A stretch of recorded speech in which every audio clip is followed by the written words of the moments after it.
It started with one man's desire to do the right thing, apologize. How could he make amends for 400 years of forgotten brutality and savagery? How could he show to the African diaspora just how deep his country was involved in their past? He decided to reveal the truth, all of it. His country supported him. 3 Americans allowed this man and his country to show them a forgotten history. What they found changed their world. Through an African confession, one man and his country sought an international pardon.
If these waters could talk,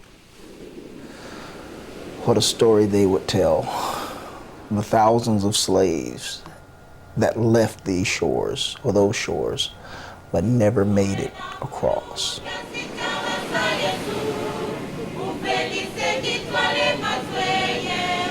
As an African in the United States, I can more, in a better way, empathize with what the African American is going through, the very agony that has been passed on from generation to generation.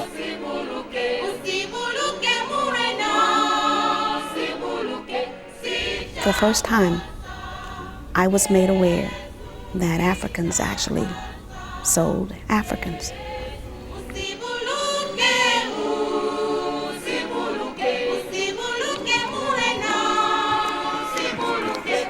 It's just mind-boggling. All of my life I've heard about the slave trade. I never knew that Africans played a part in the slave trade until just recently. I mean, it seemed as though that portion of the picture was left out.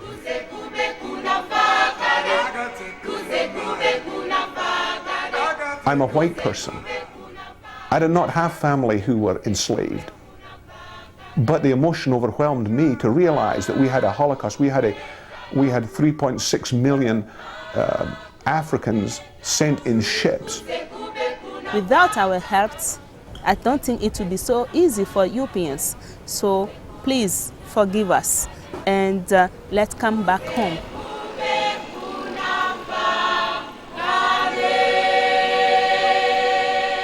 Home is the small West African country of Benin. 400 years ago, Benin was known as Dahomey. Its boundaries were broader and its influence reached all over West Africa. The seat of its power was in Abomey. The Asante Kingdom and Dahomey were the 2 major territories that, even though they traded other items, commodities and so forth, they were more based on the slave trade, particularly in the 18th century and early 19th century, than any other West African territories.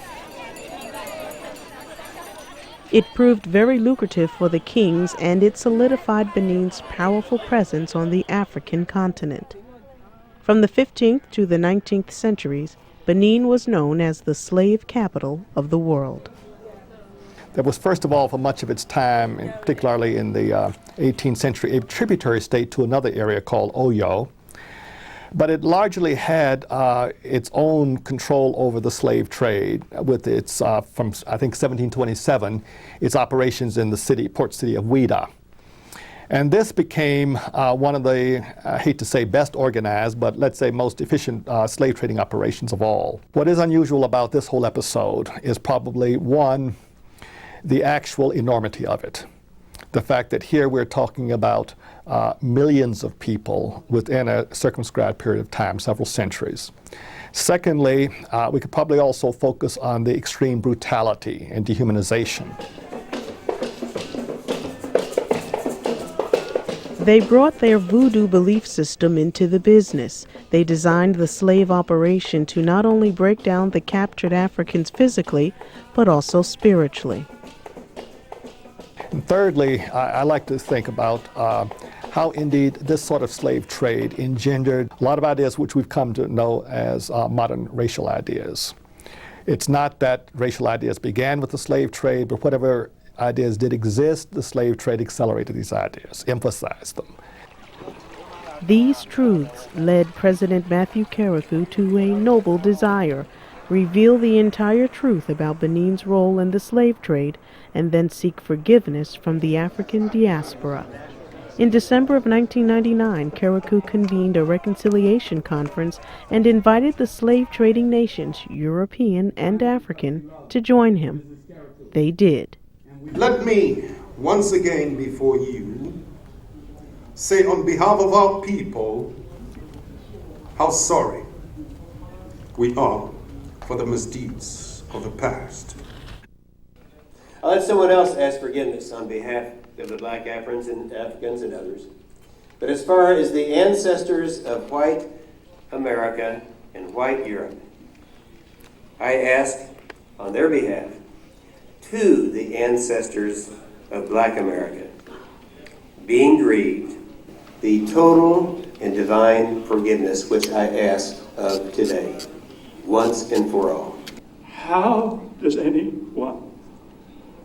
do I, as a white European, begin to speak on behalf of the tens of millions who have perpetrated the slave trade? The only way the participants could begin to understand the brevity of this apology was to walk the road their ancestors walked. Their quest for the truth led them down the slave route in Ouidah.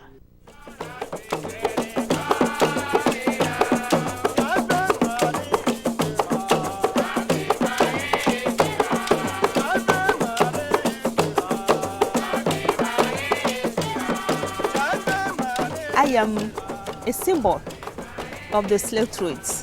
Why? I am descendant of a slave master called Don Francisco Felix de Souza.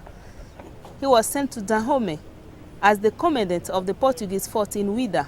So he will stay in Dahomey for 61 years. He will become the viceroy of Ouidah.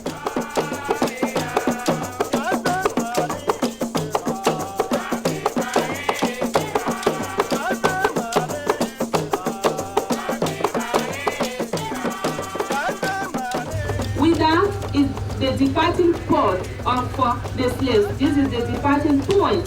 And I tell you that through your visit to Ouidah, we're going to tell you a lot of stories, a lot of history that will hurt you. But please, I wish you the courage to be able to hold this. 3 Americans from Virginia had the courage to experience the slave route in Ouidah. Their journey began at the 17th century Portuguese fort, now turned into a museum. Born in Scotland, Alistair Geddes is a self-proclaimed former racist. He was surprised at how deeply involved the Africans were.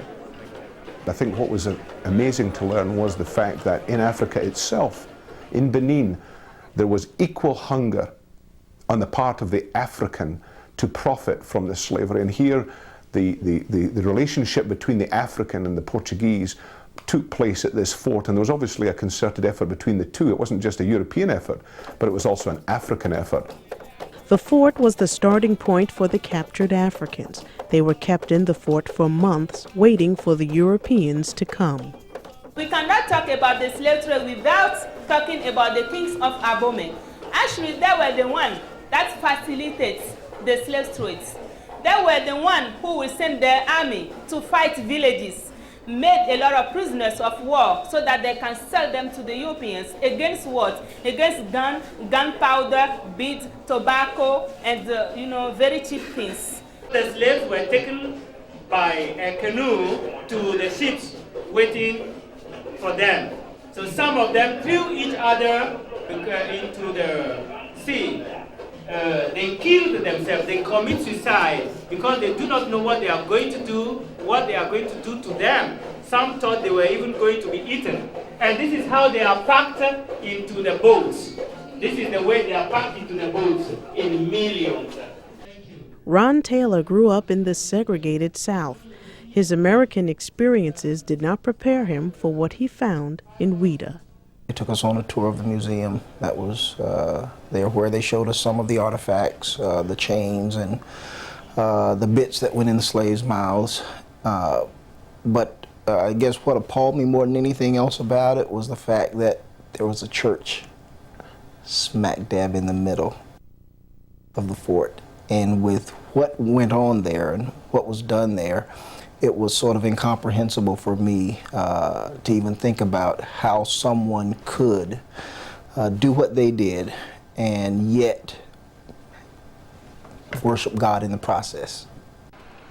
Finding a church in the middle of the fort did not sit well with Doris McFarland. She's the granddaughter of a South Carolina sharecropper. That was a low point for me to start off with because the museum was there, but there were so many people going up to the museum that we had to take, you couldn't all go at once. So that's when I wandered over and heard that this was the church place, the place where the Portuguese actually worshiped. And in the back area was where they held the slaves. So they could actually look out of the window while worshiping and see the slaves. And that caused mixed emotions for me.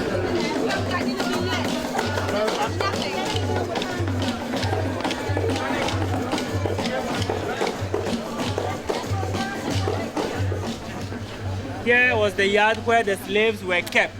Not everyone was allowed to do any kind of activity at that time. So when you go to the court, you see some activities like weaving.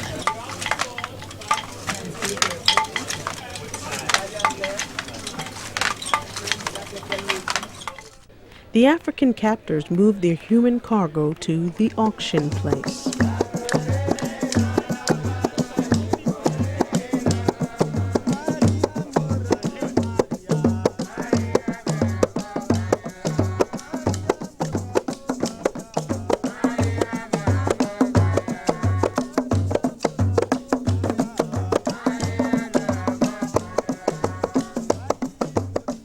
Under a similar tree in this square, they were set up on blocks and inspected like cattle. We are now at the slave marketplace, La Place aux Enchères. And the auction place had 3 trees. There was the tree of bidding, there was the tree of forgetfulness, and there was the tree of return. And at the tree of bidding, they would take the slaves and auction them and trade them. It was not a big market, but there was a stage was put here to display the slaves, where they were battered on auction for valueless goods, as well as canoes, spirits, gunpowders, etc. From the tree of bidding, they would go to the tree of forgetfulness, where the slave was then walking around. The male slaves would walk 9 times around the tree. The female slaves would walk 7 times around this tree. And the idea was that they would forget Benin or the country they were living in. They would forget it, never to think about it again. It was sort of like being on sacred ground for me, just to realize that I was in a location where this actually took place. I was standing in spots where 100 years ago or whatever, that people actually stood and they went through this, and I'm standing here as a free man, but they're standing there as captured humans about to be sold. And so it was a sombering experience, very much so. From here we go on to the slave route. After the transactions were completed, the Africans were forced to walk to the hut of Zamai. It means the place of darkness. It was designed to prepare the Africans for the holds in the ships. Here is where the captured Africans had their human dignity systematically stripped away. Slaves' stay in this place was to prepare them for the life of promiscuity and obscurity in the holds of the slave ships. All of the smells, all of the cries of these people, and they can't even see a person to embrace them and say it's okay or whatever. You're all there together in darkness. So for a few moments, I just kind of closed my eyes and tried to envision what they were feeling. And that's hard, but I guess somehow or the other I wanted to enter into it, and this was my way of closing my eyes and trying to just imagine what they were feeling. There were people around who were making groans or muffled sounds. I think we all were going through our private pain, and we just weren't willing at that time to try to share it with anybody. We just had to go through it for ourselves. We have different kinds of heads. The small heads represent people from the north. They were in a little number deported. And we have two big heads, which shows the presence of the Yorubas. The Yorubas also were greatly deported. The Yorubas are from Nigeria, and so many wars were waged against Nigeria to capture slaves. It had to be a horrible experience to be put in total darkness, never see light, simply to try to break your will, break your spirit, just to break a man's will so that he won't escape, he won't run away. He'll become so disorientated that he'll do whatever you say.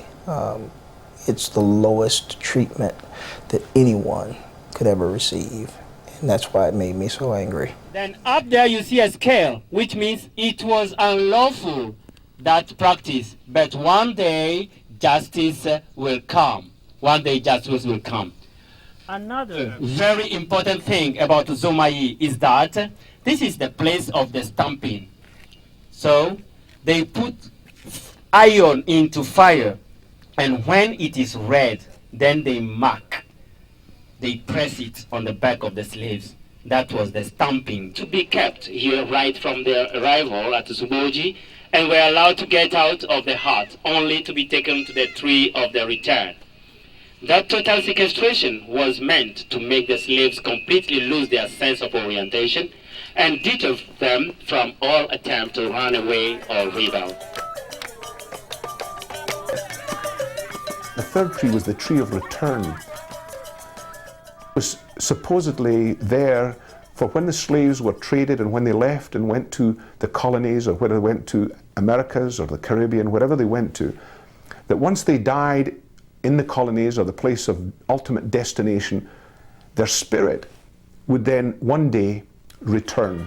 But for as long as they were alive, they were to forget Africa.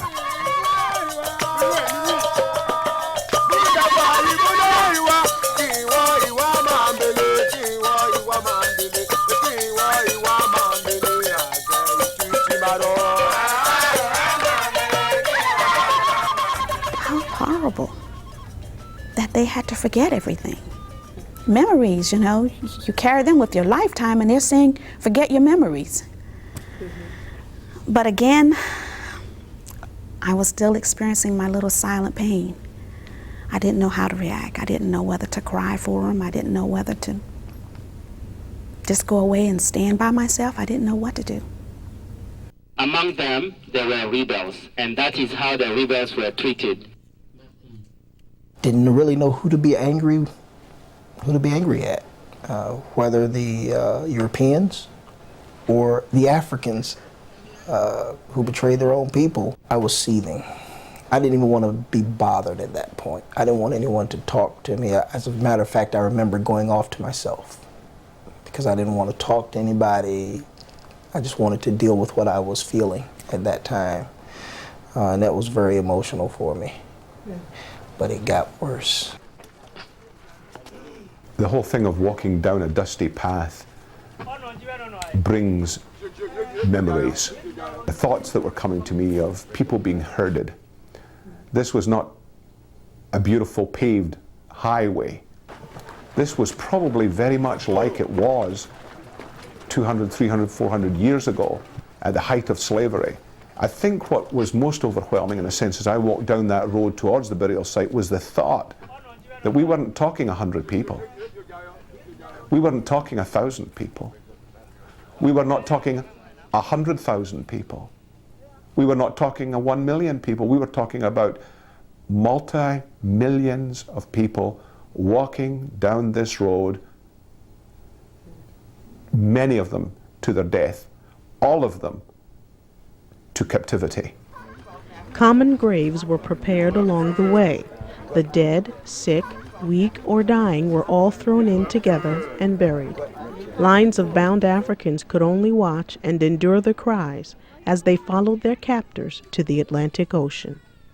This is a place of Holocaust. Hundreds of our ancestors are buried beneath our feet. I felt like crying, but I couldn't cry. I felt like screaming, but I couldn't scream. I was angry. I was hurting just to think that captured slaves or captured Africans who may have been sick, who may have become injured because of their capture or just died of natural causes, were all just thrown in this massive grave, some still alive. And just to imagine something like that happening, I was enraged at that point. These were emotions that I had never felt before in the light of this situation, and never thought it would touch me like this.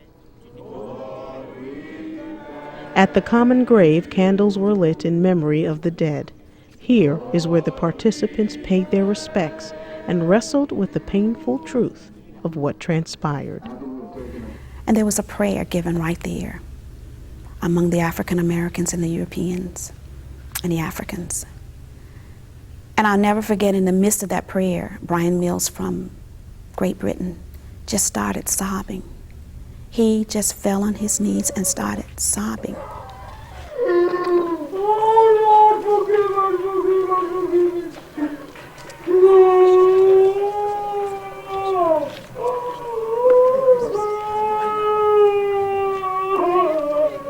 I think it caused a chain reaction with many people, but definitely with me.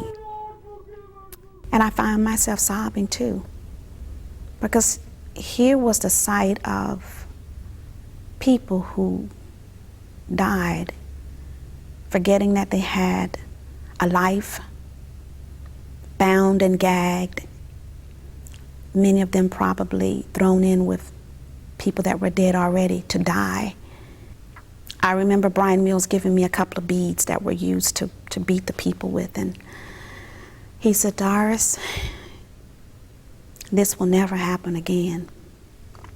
We embraced right there at that burial site. He hugged me, and he again said, "I'm so sorry." And I accepted that.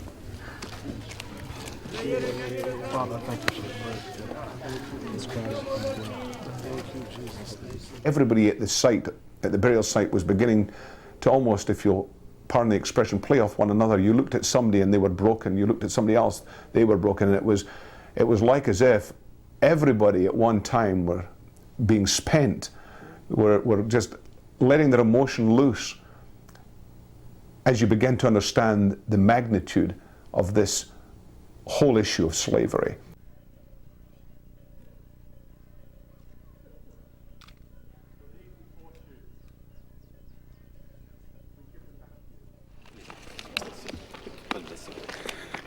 God bless you. God bless you.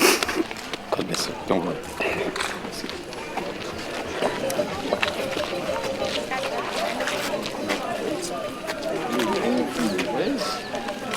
In walking down the road, I was walking as a free man. And I tried to imagine what it must have felt like to walk that road being in chains, being captured, losing the freedom that you had, perhaps even at that point being separated from your family, being taken to a place, not knowing what's going on, perhaps. Walking to the beach there, to the Atlantic Ocean, perhaps seeing a ship, the fear, the uncertainty about what's going to happen, perhaps even the sense of knowing that you're leaving your homeland, you're losing your family, all in one fell swoop, never to recapture any of that again. And the terrible pain that must have been felt by the men and women who went through that. I know for them it had to be 1,000 times what I felt, because it was actually happening to them and they were experiencing it. Cut. The last leg of the participants' journey was the shore of the Atlantic Ocean. For the captured Africans, it was only the beginning of the untold horrors of slavery in the Americas. The gate of no return stands where a small hut once stood. The Africans passed through it and onto the waiting ships. You saw the first side, which was towards the town. And you see the men, how they were chained, the way they were ill-treated. You see the iron statue, still men chained, to symbolize the slavery, the greatest deportation that had ever taken place. And on your right, a hand was up, which symbolized the abolition of slavery. At this side, facing the sea, you can still see those people looking towards the unknown destination. Their facial expression already showed that they were really made for hardships. Then you see two statues, left and right. They are the ghosts. We call them Egun, because we believe in reincarnation, because we believe in the survival of the soul.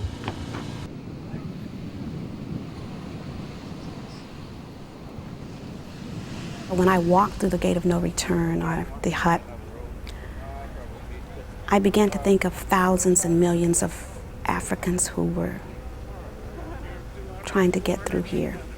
And then looking at the ocean and thinking that it's not blue water, peaceful, but it's a symbol of death. Simply because they would never return through this gate again. At some point, it seemed very bloody. It didn't have the peace and tranquility again that we often want to see and want. It just had an array of bloodiness. I just couldn't shake that.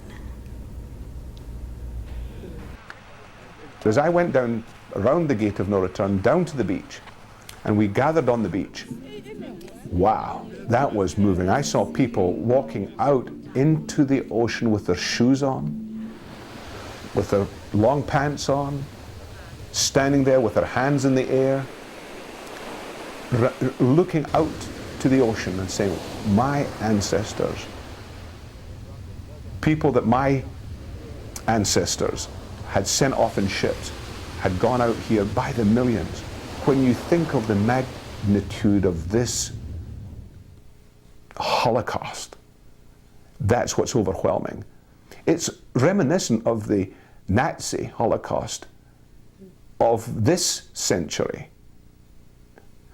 It's that type of scene that you're thinking when you stand outside it, but it's never been told. The story hasn't been told, not in its fullness until right now. And when you're standing there realizing, and people are walking along that beach, holding hands, the emotion of millions of people boarding ships and leaving the continent of Africa, it's overwhelming. And I can tell you I shed many more tears down there as well.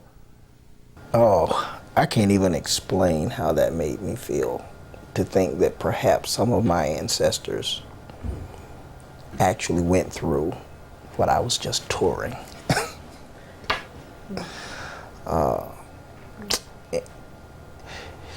It created a sense of sadness, mourning, even a sense of loss.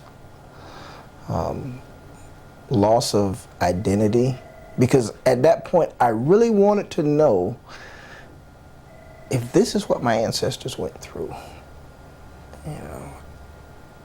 And I really wanted to, if you will, connect with them. Perhaps a view like this one was the last thing the captured Africans saw of their native land. Their new captors brought them to the Americas, where more suffering was to come. Slave raids and wars provided the kings of Dahomey with their human bounty. Many villages and tribes fought back, but lost. One village managed to defeat the king's Amazon army without a fight. They escaped to the small islands on Lake Noué. Crossing water was taboo for the king's army, and this ensured the freedom of the villagers. It also cut them off from the rest of the world.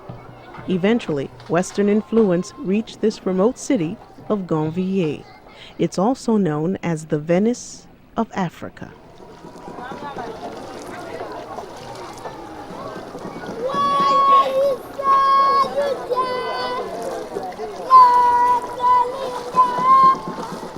Life is simple here, but it's also hard. 25,000 people live in Gonvier. Most of them are fishermen. The tall weeds and netting are strategically placed to capture fish. Children as young as 8 are already experts at swimming and navigating canoes.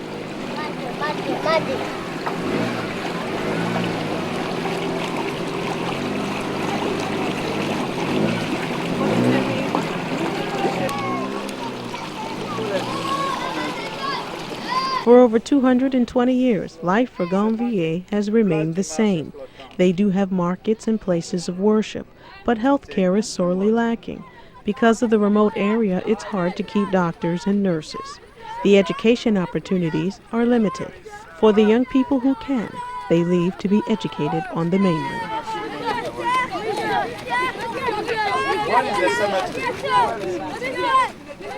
There are a few hotels within the city that cater to tourists. They have battery-operated TVs and solar panels to provide some familiar 20th century comforts. This hotel owner is pointing his hopes of a better future toward African Americans. S'ils peuvent rester avec nous, He said if you can stay with them, it will be very good. apporter ce qu'ils ont fait là-bas, les entreprises, toutes sortes de choses là, et faire de manière que Gonvier soit le petit Amérique là, ce serait très bon. He said that you take part of the building of America, okay? And that if you can come and settle down here, all right, and teach them what you've done there in the United States of America. If you can bring all here, your enterprises, everything here, so that to save life of Gonvier people, it will be wonderful. Le Benin. For Benin.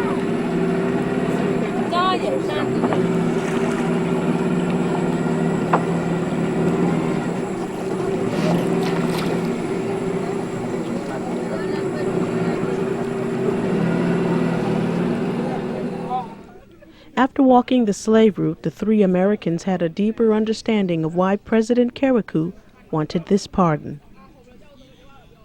When I crossed the threshold of Africa, I had a global perspective of really what slavery and inhumanity is all about. I can never be the same person. I can never be the same person again. Before going there, my sentiment was, I have not lost anything in Africa. I have no desire to go there. because I don't have any relatives there. I've lost nothing there. But now at this point, I feel like I have. I feel that part of me is lost in Africa. It wasn't only African American emotions, but it was European emotions. I think that's what struck me more than anything else, was that this, if you'll pardon the expression, this was not a black thing only, nor was it a white thing only. People were here to do business of reconciliation. Therefore, anything that we could participate in, we wanted to. We did not come from America or Europe for a vacation. We did not come from America or Europe for the purpose of trading and doing business. We came from America and from Europe for the purpose of understanding, for the purpose of reconciliation, for the purpose of healing.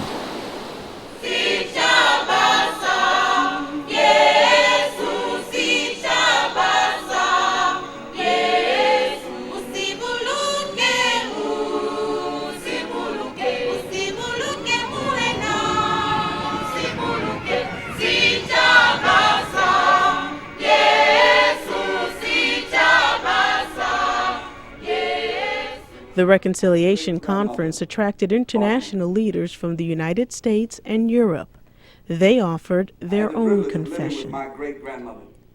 As a show of support, the city of Liverpool gave President Kerikou a reconciliation statue, along with a written acknowledgement of their role in slavery.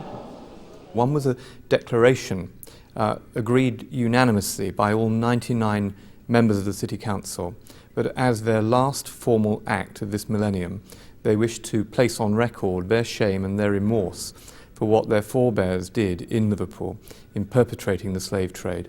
Many of the slave ships came from Liverpool as part of the notorious Triangle of Infamy, and they sailed from Liverpool to West Africa and then on to America, to the Caribbean, and then back to Liverpool. And vast sums of money passed hands.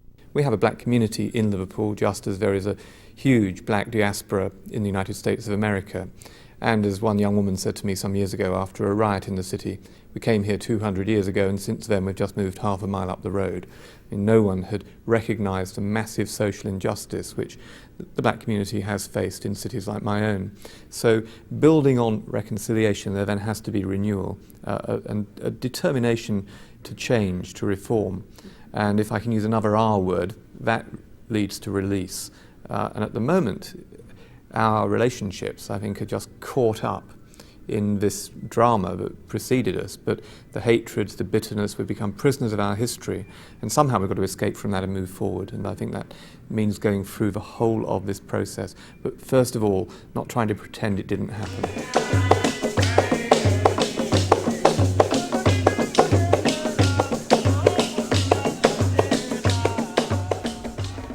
A freedom took place in that place that I've never seen before.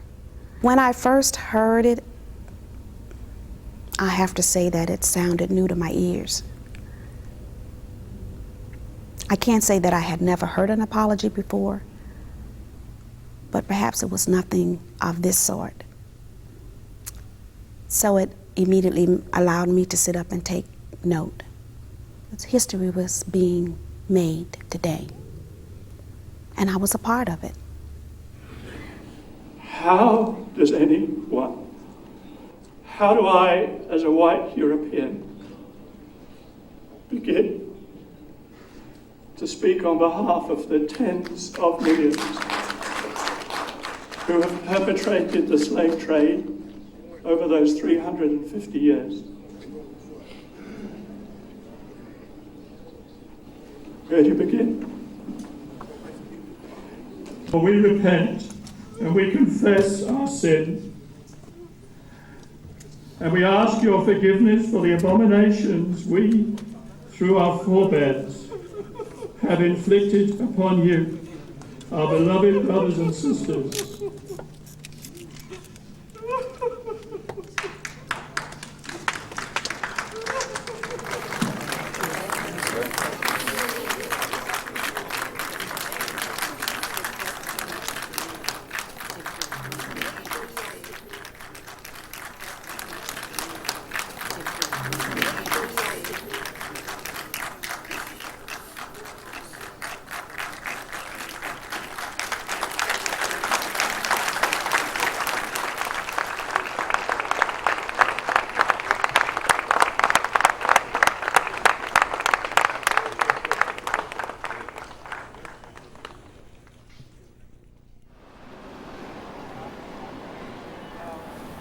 can't pass a law. I don't have the authority without my colleagues in the Congress to apologize to African Americans.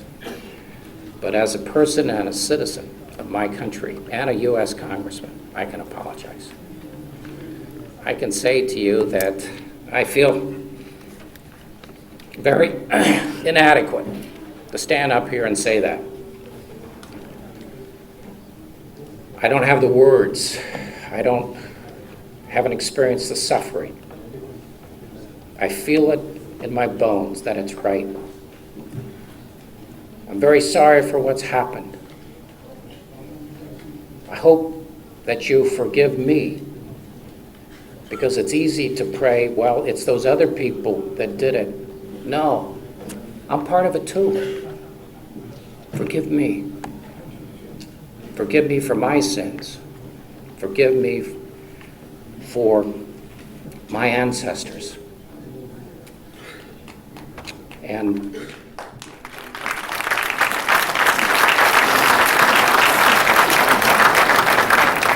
this is just the start. It's not the end. It's the beginning. And maybe God, hopefully God, will take this conference, take these apologies, and start to heal, start to close this wound that's there. Amen. When I heard everybody speak up there who spoke on the apology, everybody who was in that conference was genuine. You could not fabricate this conference. You can fabricate words, but you can't fabricate motion. I find it very difficult to turn on emotions without something touching me. Everybody who stood up there, the President, even the President of Ghana, Rollins, Michael Fenton Jones, a business person from England, as well as the Member of Parliament from Liverpool, everybody who stood up there and talked and confessed and spoke about their apology were absolutely genuine. But as far as the ancestors of white America and white Europe, I ask on their behalf to the ancestors of black America, being grieved, the total and divine forgiveness which I ask of today, once and for all. Amen. It had become personal because I had experienced those feelings, and I had thought about my ancestors perhaps going through that. And so now for me, it just wasn't a general thing that slavery was wrong and that, yes, an apology needs to come forward for participation in slavery and the slave trade. But now it became a personal thing where I am owed an apology. Before, yeah, you apologize and that was cool with me, but I really had no knowledge of what you were supposed to be apologizing for. So now let's make it specific. Let me once again before you say on behalf of our people how sorry we are for the misdeeds of the past. If there wasn't an apology, especially from the President of Benin, we would still be thinking that it was only a white problem. And I think this brought it into a completely new context. That doesn't absolve the Europeans or the white people of their part of this terrible crime, but it certainly, in some way, maybe evens a playing field to give us the true story and the true history of it.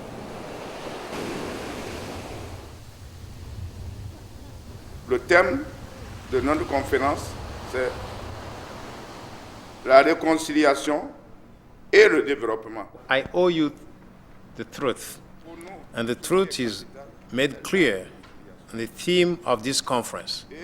The theme is reconciliation and development. The word development does not appear in the theme because I'm from a poor country. It does not appear in the theme because of what I've gone through in my life. It does not appear in the theme because we want money. I think what is very, very important for me, this conference is reconciliation. And if we, because I'm also the president of the poor in this country, and if we were to put development before reconciliation, I'm sure of one thing: God will not bless such a development. That is why the most important thing for me was this pardon, this forgiveness that we needed from you.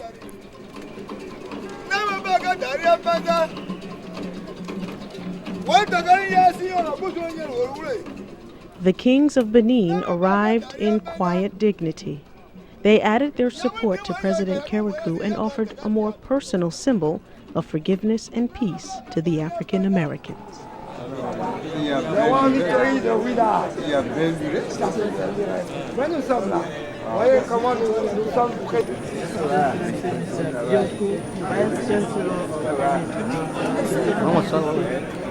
People that come back from the United States of America, give them happiness. Delighted to meet you. Delighted to meet you. Yes, I wish you welcome back home. Thank you. And I want you to be home without any conditions. Any place in Africa is your home. Any country in Africa is your home. Bishop David Perrin represented the African diaspora during the conference. He was given the responsibility of responding to the apologies. The apology that is extended here today Le pardon qui fut extendu ici aujourd'hui is no small thing. n'est pas une petite histoire. The forgiveness that is extended here today Le pardon qui fut exténué ici aujourd'hui is no small thing. n'est pas une petite histoire. Prejudice in the Le marketplace, préjudice sur le marché, racism in the schools, le racisme à l'école, always having worse, tout le temps de pire en pire. always being denied the best, Tout le temps nous refusons le bien. always having to strive harder Tout le temps avons besoin de travailler beaucoup plus fort. at the hands of those that you sold us into. Dans la main de ceux auxquels tu nous as vendus. We have faced this all of our Nous lives. avons fait face à ceci toute notre vie. And there has been this haunting thought. Il fut donc cette idée dans notre mémoire. Would a brother, Quel genre de frère? could a brother, Est-ce un frère? could a father, Puisse un père? could a sister Puisse une sœur sell their very brother? vendre ses propres frères? Allow white people to do this to us? Permettre aux blancs de faire ceci pour nous? Is it possible that they did not know? Est-ce que ceci est possible qu'ils ne puissent savoir?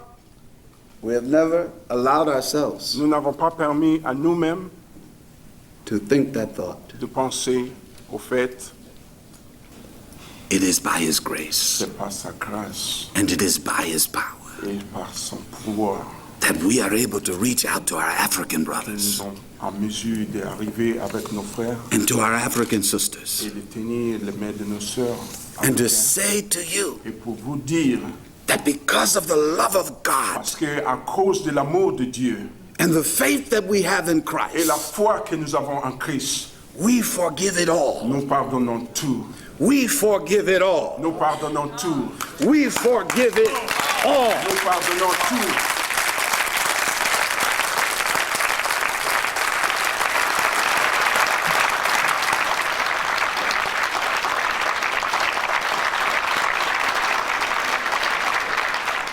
You know, I think that apologies save lives.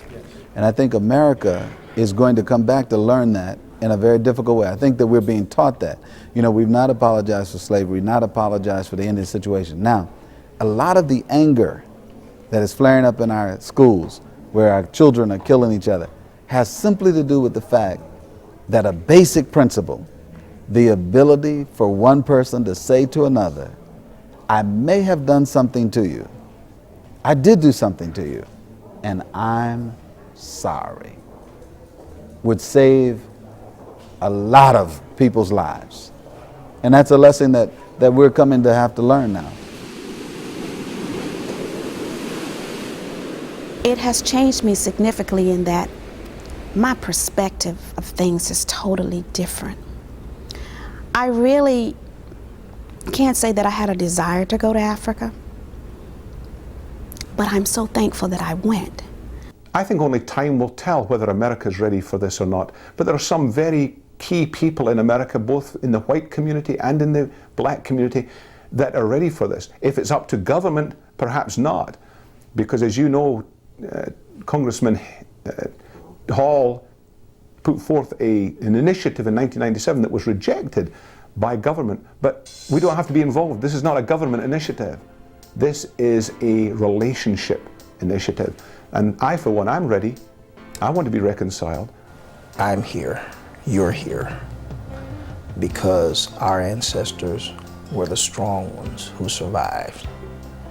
And if they survived that, that means to me that their strength is in me. Now, I have a responsibility to keep this legacy going and to somehow, some way, even though I don't know to whom, but let my ancestors know they didn't survive in vain. The apology offered from Benin is the beginning of a long process of rebuilding relationships with the African diaspora and the people living within Benin's borders. Tribes that were historically on opposite sides of the slave trade do not want to relate to each other. President Kerekou hopes these confessions will bring an international pardon from the African diaspora and a new future to his country.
For more information on Noble Desire or to request a community discussion guide, log on to WHRO's website, www.whro.org.